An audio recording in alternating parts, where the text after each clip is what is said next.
Hello friends, आप लोगों का एक बार पुनः स्वागत करता हूं अपने इस YouTube फैमिली में।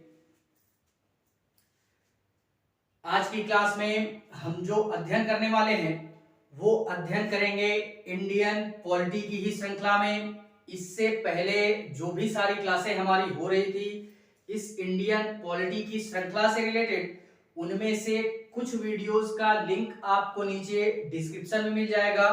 आप सहजता पूर्वक वहां से जाकर के पहले उन सारी क्लासों को देख लीजिएगा एंड तत्पश्चात आकर के इस क्लास में विजिट कीजिएगा। ठीक है, बाकी आज जो हम अध्ययन कर रहे हैं या इसके पहले की क्लास में हम जो भी अध्ययन कर रहे हैं इस इंडियन पॉलिटी की श्रृंखला के माध्यम से, वो हम इंडियन पॉलिटी के अंतर्गत तो अपनी बातों को आपके समक्ष रख ही रहे हैं एंड साथ ही साथ में हम अपने भारत देश के संविधान का भी अध्ययन कर रहे हैं एक बड़े ही बेहतरीन अंदाज में, जिसमें से हम लोगों ने यार इससे पहले तक की क्लासों की अगर हम बात करें तो हमने 147 तक के जितने भी अनुच्छेद हमारे भारतीय संविधान में प्रावधानित किए गए हैं, यानी संविधान सभा के सदस्यों के द्वारा जिन्होंने संविधान का निर्माण किया बड़े ही बेहतरीन तरीके से, तो 147 तक के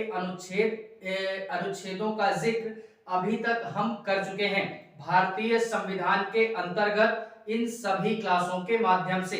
ठीक है, बाकी आज जो अध्ययन करने वाले हैं वो उसी के आगे से अपनी क्लास को हम कंटिन्यू करेंगे। ठीक है, तो क्लास में भरपूर एकाग्रता के साथ में बने रहेंगे मेरे साथ में शुरू से लास्ट तक इस क्लास में, और आनंद लेते चलिएगा इस पूरे के पूरे भारतीय संविधान का कि इस पूरे के पूरे भारतीय संविधान के अंतर्गत जो भी हमारे संविधान के निर्माता थे उन्होंने इन अनुच्छेदों के माध्यम से ऐसे कौन कौन से प्रावधान हमारे भारतीय संविधान में संकलित किया पूरे के पूरे भारतीय संविधान में। ठीक है, या समाहित किया जिससे कि पूरा का पूरा भारत देश इन्हीं नियम और कानूनों के अनुसार चल रहा है एक बेहतरीन ढंग से, और इसकी जो भी हमारी व्यवस्थाएं हैं या जो भी अन्य व्यवस्थाएं हैं जैसे प्रशासनिक व्यवस्था, राजनीतिक व्यवस्था, सामाजिक व्यवस्था या इस प्रकार की जितनी भी व्यवस्थाएं हमारी हो सकती हैं इस भारत देश के संदर्भ में इन्हीं नियम और कानूनों के अनुसार या इन्हीं प्रावधानों के अनुरूप एक बेहतरीन अंदाज में संचालित हो रही है। ठीक है, तो स्टार्ट करते हैं अपनी इस क्लास को और आनंद लीजिएगा मेरे साथ में इस पूरे के पूरे भारतीय संविधान का। इससे पहले हम लोगों ने जिक्र किया था इससे पहले की क्लास में भाग 5 की, जिसके अंतर्गत हम लोगों ने संघ की बात की थी और इस संघ के माध्यम से हम लोगों ने संघ की कार्यपालिका का अध्ययन हम कर रहे थे। ठीक है, इतने सारा जिक्र तो हम कर रहे थे जो कि सारे लोग रूबरू होंगे जो कि मेरी क्लास को अटेंड कर रहे होंगे शुरुआती दौर से। ठीक है, इसी के अंतर्गत इस भाग 5 से रिलेटेड और ये जो भी हमारा संघ का मैटर है अर्थात केंद्र का मैटर है, आज से इस क्लास के पश्चात से भाग 5 हमारा समाप्त होता है और ये जो हमारी केंद्र की सरकार थी या केंद्र के सरकार के बारे में जो भी हमारे प्रावधान थे भारतीय संविधान के अंतर्गत, वो सारा का सारा मैटर आज इसी क्लास के माध्यम से हम समाप्त करेंगे एक बेहतरीन अंदाज में। तो संघ के बारे में अर्थात भाग 5 के बारे में आज ये हमारी लास्ट क्लास होगी जिसमें हम लोग बात करने वाले हैं किसकी, बात करेंगे कैग की। इसका अध्ययन करेंगे। कैग ये होता क्या है, अभी जैसे जैसे क्लास को हम आगे बढ़ाएंगे तो अपनी चर्चा को हम एक बेहतरीन अंदाज में आपके समक्ष हम रखेंगे। ठीक है, कि ये होता क्या है, कार्य क्या होता है, धीरे धीरे देखते हैं। इसी में बढ़ते चलते हैं कि इससे पहले की क्लास में हम लोगों ने जिक्र किया था अनुच्छेद 147 तक के प्रावधान देखे थे जिसमें सुप्रीम कोर्ट तक का अध्ययन हम लोगों ने किया था। ठीक है, लेकिन आज जो यहाँ पे अध्ययन करेंगे वो अध्ययन करेंगे अनुच्छेद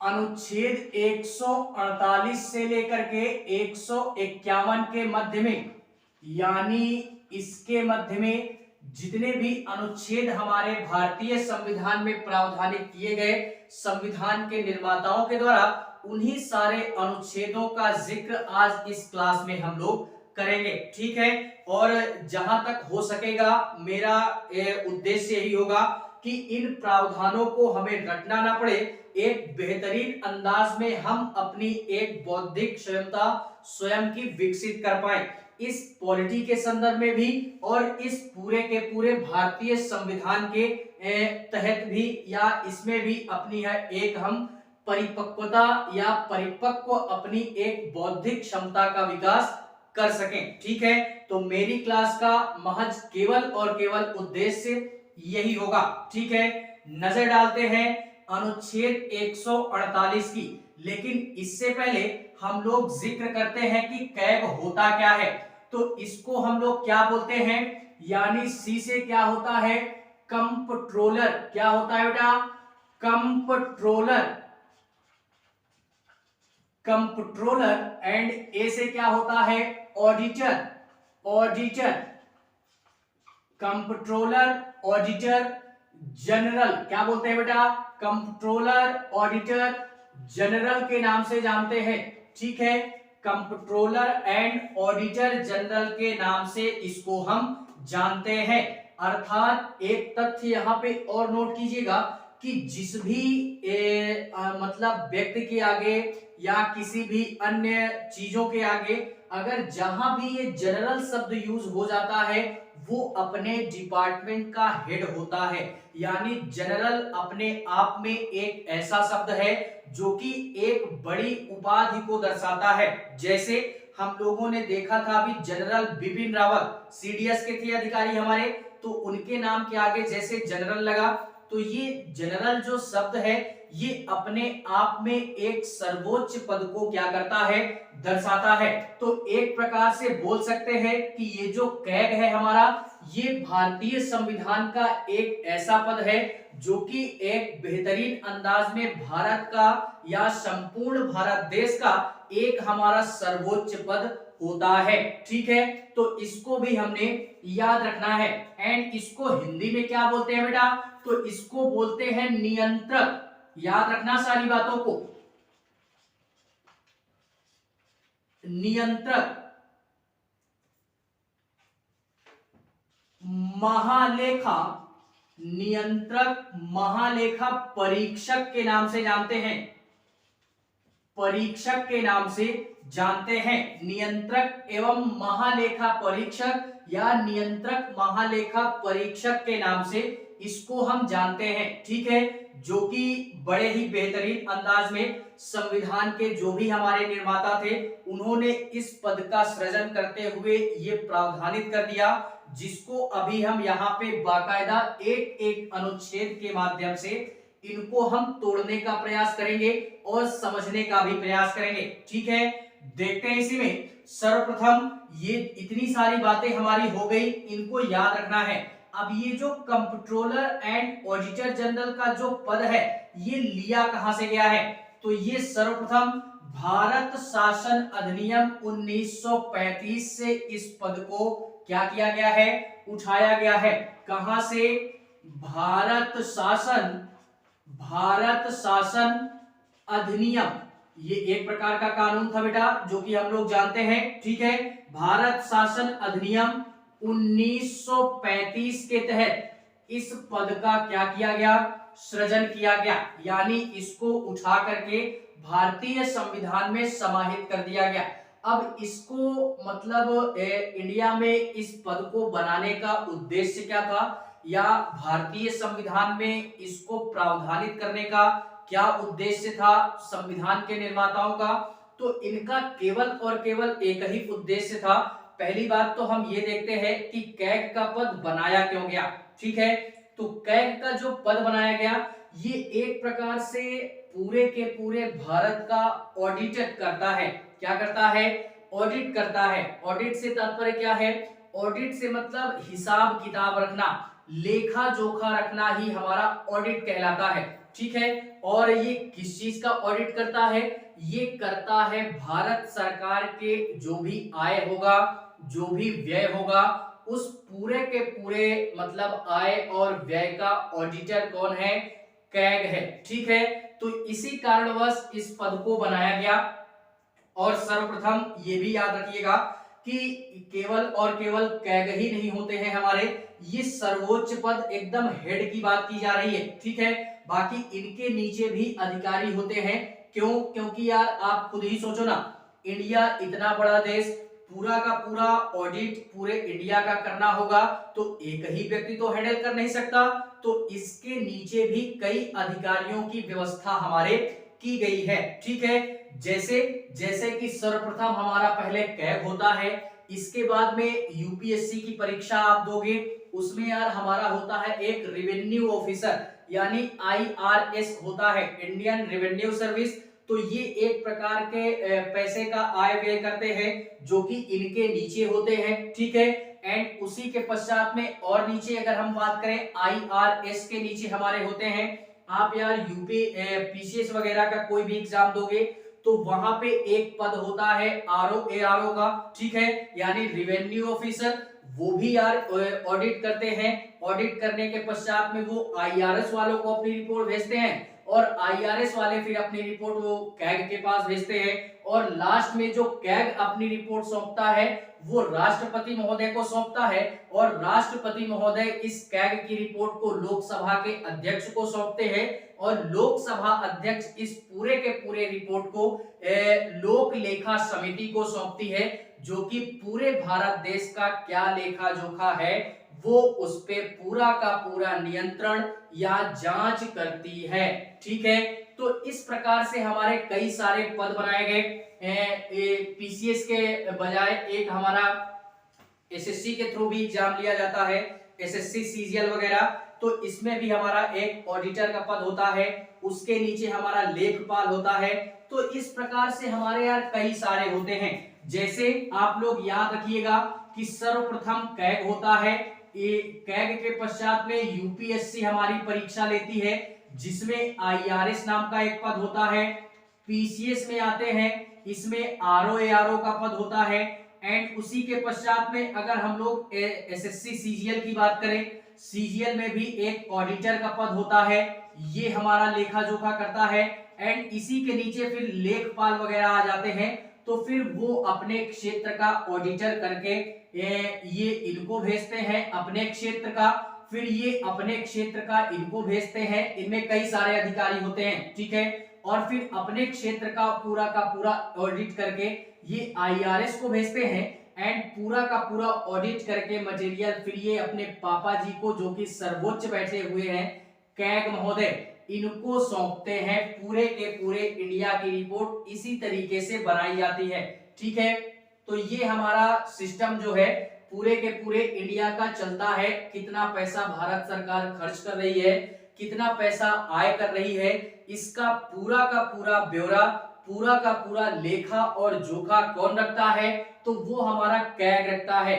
एक एक रुपए का हिसाब होता है, तनिक भी किसी भी प्रकार की कोई छेड़खानी नहीं कर सकता, ठीक है।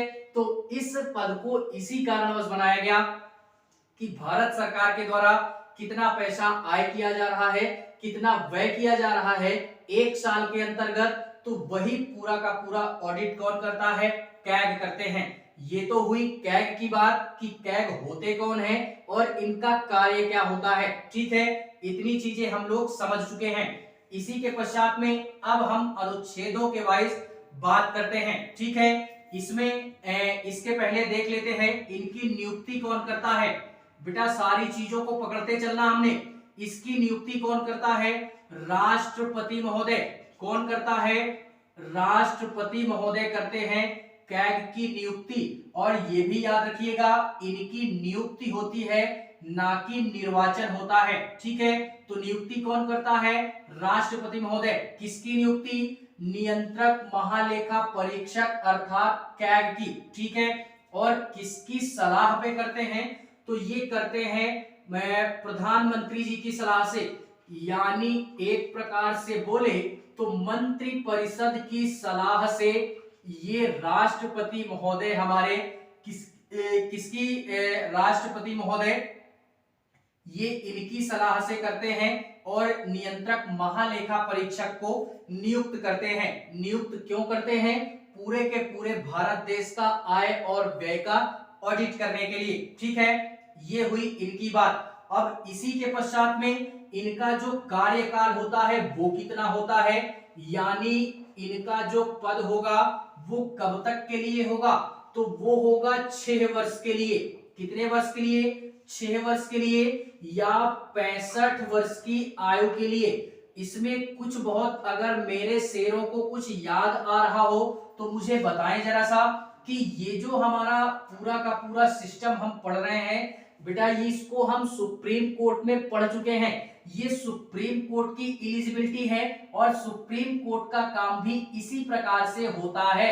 ठीक है, जो कि राष्ट्रपति महोदय द्वारा किया जाता है कॉलेजियम की सलाह से। ठीक है, तो इतनी सारी चीजें हमको याद रखनी है। एंड इसी के पश्चात में अगर बात करें, ये कार्यकाल का सिस्टम हो गया। कार्यकाल के पश्चात में बात करते हैं इनके, जब इनको लाया गया, इनकी नियुक्ति का प्रावधान देख लिया, तो इनके हटाने का भी कुछ प्रावधान होगा। तो हटाने के लिए क्या होता है कि इनको हटाने का प्रावधान होता है, हटाने की प्रक्रिया को हम बोलते हैं महाभियोग। महाभियोग जैसी प्रक्रिया का नाम देते हैं, यानी हम पूर्ण रूप से महाभियोग नहीं बोल सकते हैं, क्योंकि महाभियोग शब्द केवल और केवल राष्ट्रपति महोदय के संदर्भ में प्रयोग किया जाता है। बाकी केंद्र से रिलेटेड जितने भी हमारे सर्वोच्च पद होंगे उनमें हम महाभियोग जैसी प्रक्रिया जैसा शब्द यूज करेंगे, यानी पूरी की पूरी प्रक्रिया यही होती है, केवल और केवल नाम हम लोग महाभियोग का नहीं देते हैं। ठीक है, इस महाभियोग शब्द का प्रयोग केवल और केवल हम राष्ट्रपति महोदय के संदर्भ में करते हैं। तो हटाने की प्रक्रिया हमारी इनकी ये हो गई। एंड इसी के पश्चात में बात करते हैं इनकी सैलरी की, कि इनकी सैलरी कितनी होती है। तो इनकी सैलरी कोई फिक्स नहीं होती बेटा, इसको भी हमने याद रखना है। इनकी सैलरी जो दी जाती है वो संचित निधि से दी जाती है। कहां से? संचित निधि से। और इस संचित निधि का जिक्र आगे की क्लास में हम लोग करेंगे। अनुच्छेद 267 के मध्य में प्रावधान किया गया है। ठीक है, और जिस भी व्यक्ति की सैलरी संचित निधि में से दिया जाता है उसकी सैलरी में तनिक भी किसी भी प्रकार की कोई कटौती नहीं की जाती है, बशर्ते एक शर्त यहाँ पे है, अनुच्छेद 360 अगर पूरे के पूरे भारत देश के अंतर्गत लगा है तो फिर राष्ट्रपति महोदय को छोड़ करके सबकी सैलरी काट ली जाएगी, भले क्यों ना उनकी सैलरी संचित निधि से ही क्यों ना दी जाती हो। ठीक है, तो केवल और केवल राष्ट्रपति महोदय को छोड़ करके ऐसा कार्य किया जाता है, इसको भी हमने याद रखना है।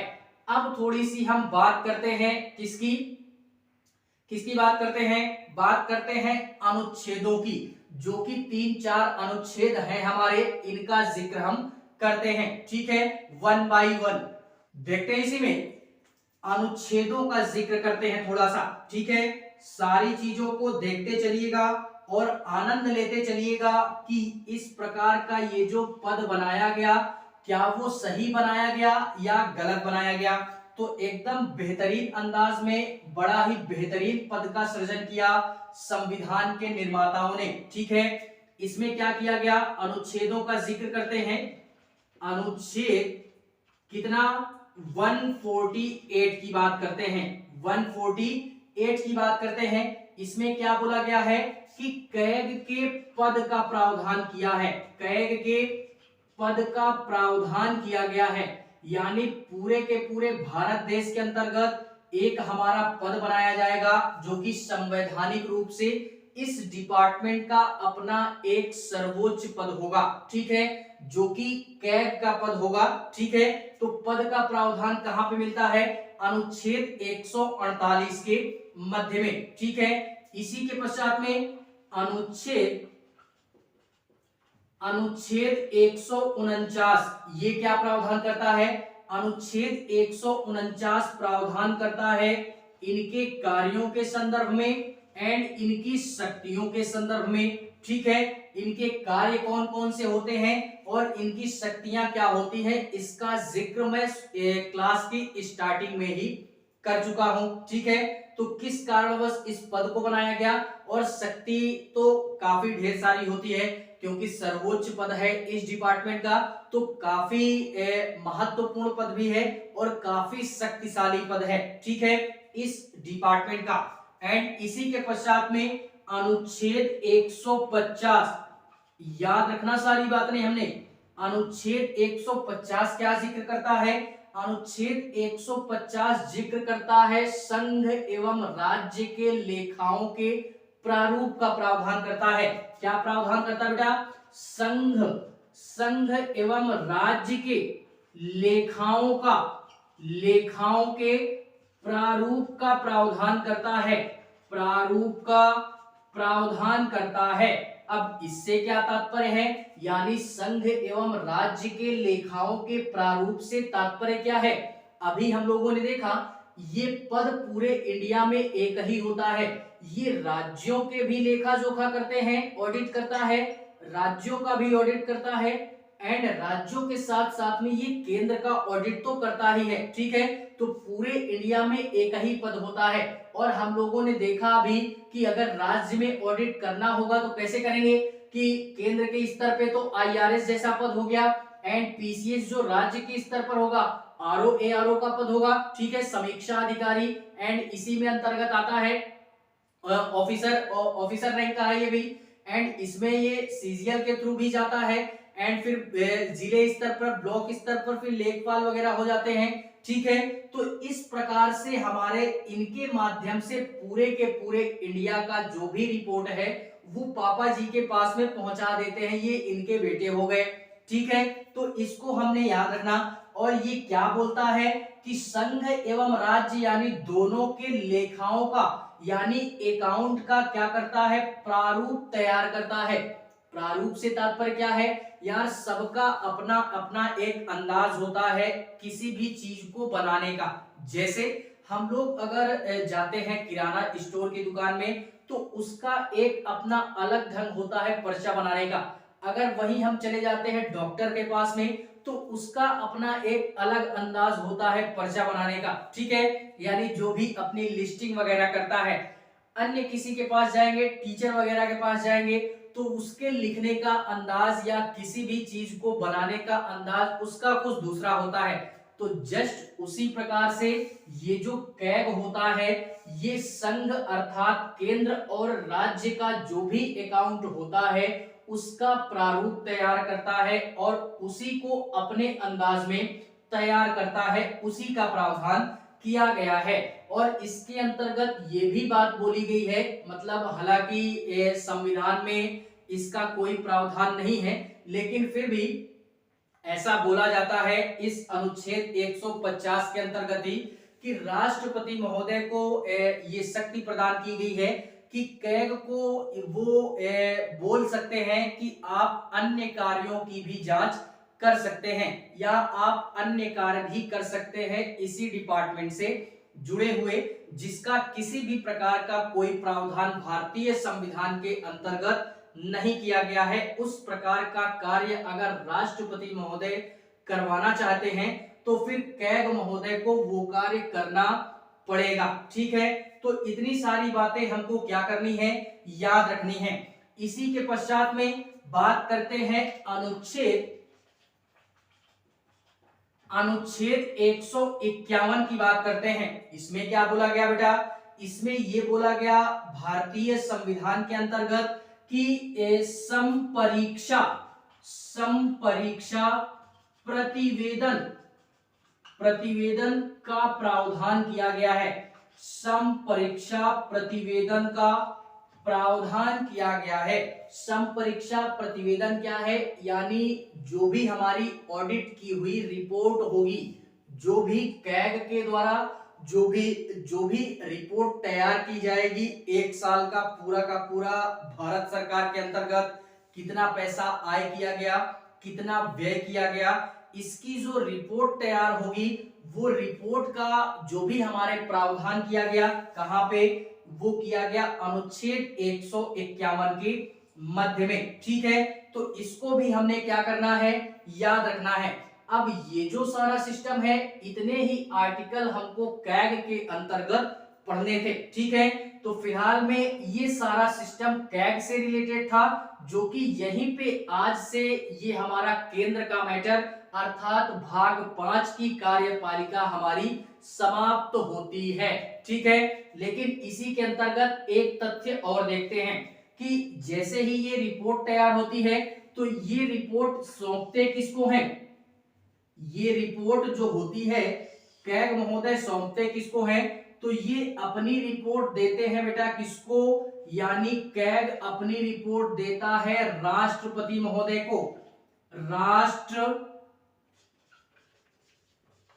महोदय को देते हैं, याद रखना। और राष्ट्रपति महोदय को जैसे ही ये रिपोर्ट मिलती है तो ये अपनी रिपोर्ट सौंपते हैं लोकसभा अध्यक्ष को, लोकसभा अध्यक्ष महोदय को ये रिपोर्ट मिलती है।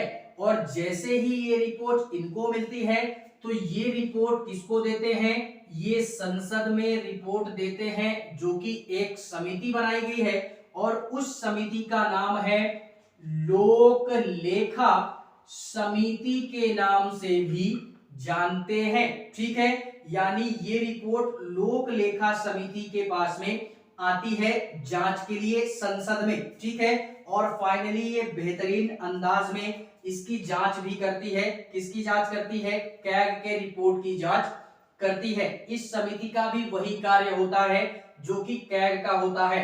तो समिति वाली क्लास भी आप लोग देख लीजिएगा, वहां से सारी चीजें आपकी क्लियर हो जाती हैं।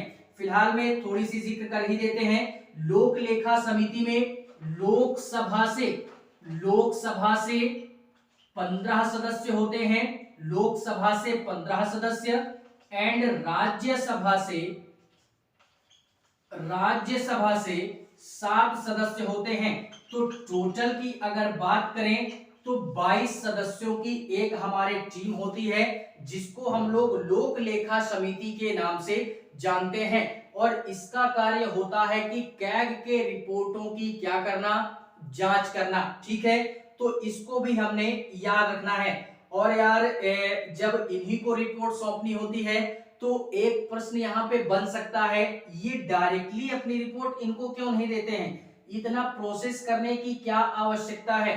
तो एक तथ्य यहाँ पे समझिएगा कि हर एक पद की अपनी एक गरिमा होती है, अपना एक प्रोसेस होता है, किसी भी कार्य को करने का अपना एक स्वयं का प्रोसेस होता है। ठीक है, तो उसी के अनुसार, उसी के अनुरूप ये सारा सिस्टम होता है कि कैग अपनी रिपोर्ट पहले इनको देंगे, ये फिर इनको देंगे, ये ला करके लास्ट में इनको देते हैं, और फिर ये संसद में ही इस पूरे के पूरे रिपोर्ट की जांच होती है। और वहीं पे फाइनली हमारा सिस्टम जो होता है वो होता है, कोई भी निष्कर्ष हमारे निकल करके आता है। ठीक है, तो ये सारी चीजें हमको क्या करनी है, याद रखनी है। इसी के पश्चात में एक दो नोट पॉइंट डाल दीजिएगा कि डॉक्टर भीमराव अंबेडकर के द्वारा, नोट पॉइंट में डाल दीजिएगा डॉक्टर भीमराव अंबेडकर जी के द्वारा, अंबेडकर जी के द्वारा कैग को काफी महत्वपूर्ण पद यानी मोस्ट इंपोर्टेंट,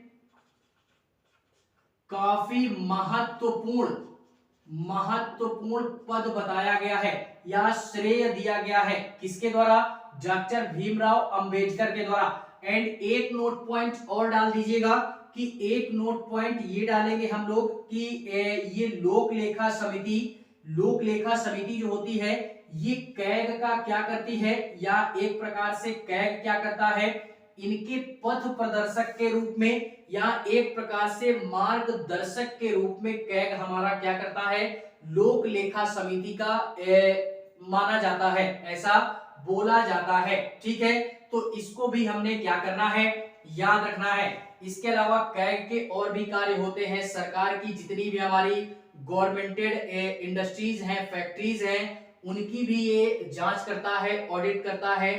जैसे हमारी पेट्रोलियम कंपनी हो गई, पेट्रोल का कितना आय हुआ, कितना व्यय हुआ, कितना पैसा खर्च किया गया, कितना नहीं। जितनी भी हमारी बड़ी बड़ी कंपनियां हैं, रेलवे डिपार्टमेंट से लेकर के एयरपोर्ट डिपार्टमेंट से लेकर के, तो इस प्रकार की जितनी भी हमारी बड़ी बड़ी गवर्नमेंटेड कंपनियां हैं, उनकी भी जांच ये करती है। और पूरे साल में कितना पैसा खर्च हुआ सरकार का, उसका भी ऑडिट यही रखते हैं। एक एक पैसे का हिसाब होता है, ठीक है।